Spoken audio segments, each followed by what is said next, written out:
Arizona Senator Kyrsten Sinema has proven to be a thorn in President Biden's side, thwarting what could have been major legislative accomplishments, along with West Virginia Senator Joe Manchin, of course. But new revelations show Biden confessed he didn't understand Sinema's ongoing pushback. Here to discuss this latest scoop disclosed in the upcoming book by New York Times reporters Jonathan Martin and Alexander Burns, This Will Not Pass, our panelists, co-host of Generational Change on YouTube, Jen Perlman, and Republican strategist Malik Abdul are here with us to discuss. Thanks so much for joining the show. So hey, listen, I also don't understand Kyrsten Sinema's pushback. I don't know if anybody does. Jen, what is your take on it? Why do you think Kyrsten Sinema just continues to be a roadblock with no real explanation? You know, it's funny. I kind of view a lot of it as political theater. To me, it's very akin to like when I was young, the World Wrestling Federation. So to me, her and Manchin are the allocated bad guys. Those are the baddies. And I also think that she just doesn't care. I don't think she cares if she gets reelected. I think she is most likely going to end up in that revolving door of lobbyist politics and is just looking for a corporate payoff. So I don't think she cares either way. But, you know, I also think that she is not the real problem either. I think that it's just easy to name somebody as the bad guy. Yeah, what do you think, Malik? I seem to think that I think Sinema in particular has come to really dislike the left almost on a personal level and enjoys thwarting them for personal reasons that I actually find somewhat amusing a lot of the time. What do you think?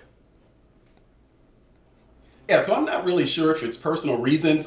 So there's one thing, typically when you have a president in office, you will have what many people consider maverick. Now, of course, those people who consider them mavericks typically agree with whatever it is that they're doing at that time. When Donald Trump was in office, that maverick was John McCain. And so you had a lot of people on the left praising John McCain. And in this case, you have both Sinema and Manchin. One of the things that kind of bothers me about the discussion about the Sinema is that much of the ire and angst is really focused in Sinema and not so much Manchin. The person who was followed in bathrooms and, you know, on airplanes and things like that, that was Kyrsten Sinema. Why her and not Joe Manchin?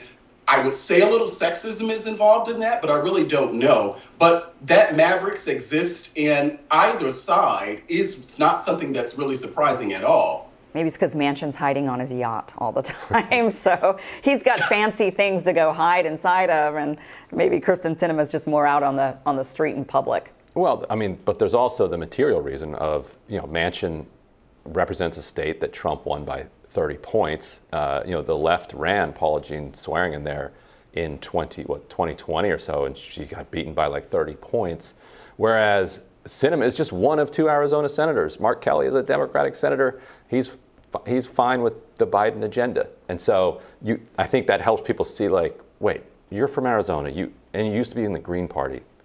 Like, you could vote for this stuff. But Robbie, there's another scoop in there that you'll like. That is Kyrsten Sinema, and Jen, I'm curious for your take on this. Kyrsten Sinema refused to wear a mask around Biden in 2021. Weird. Good. She was like, I'm vaccinated. Get out of here with this. Oh, that's weird. She's just like, what are you doing? And she fought all these White House aides. All right, new idea. She's desperate to earn my vote, personally. She's thwarting all of this big government spending. She's over COVID. She's really going for the Robbie vote, and she's going to get it. And she'd wind up with 4%. Yeah. As a result. It's not a great electoral strategy. It's actually where she's headed. Yes. Yeah.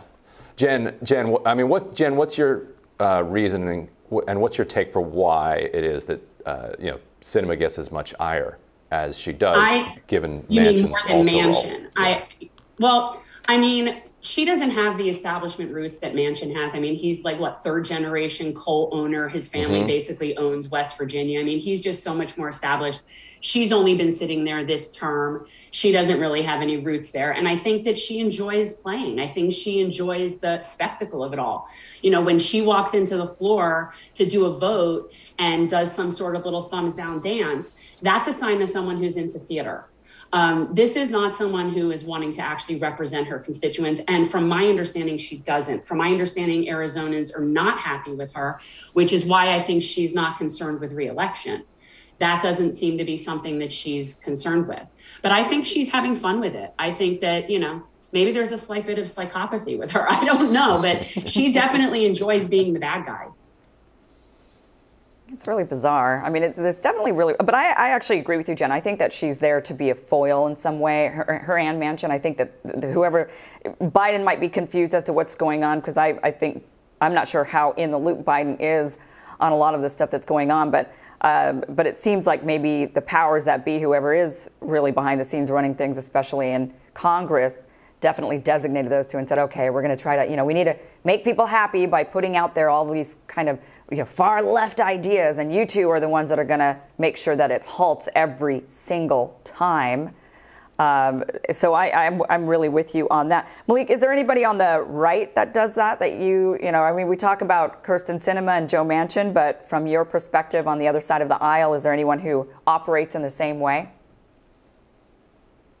You mean now? Of course. We can actually say that person is Mitt Romney.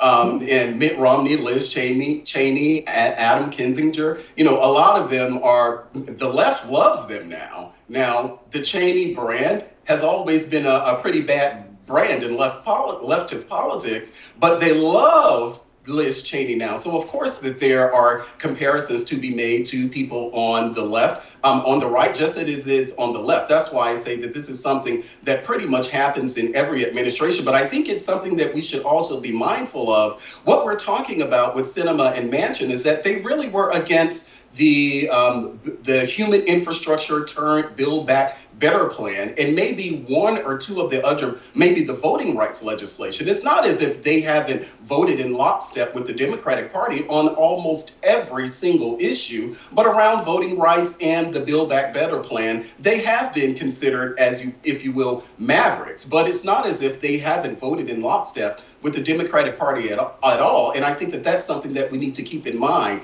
even as we're criticizing them, right, justly or not. We need to keep in mind that they vote in lockstep with the Democratic Party. You make good points, because, I mean, here's Robbie sitting there saying he likes Kyrsten Sinema. Well, they killed the Build Back Better and voting rights and filibuster reform. Right. So, yeah, so, we wound up with a kind of Democratic Party that Joe Manchin's okay with. And Robbie. And about 30% of the country. Yeah, roughly. Anyway, Jen, Malik, thank you so much for joining us. Thank you so much. Thanks for having us. And we'll have more Rising right after this. Stick around.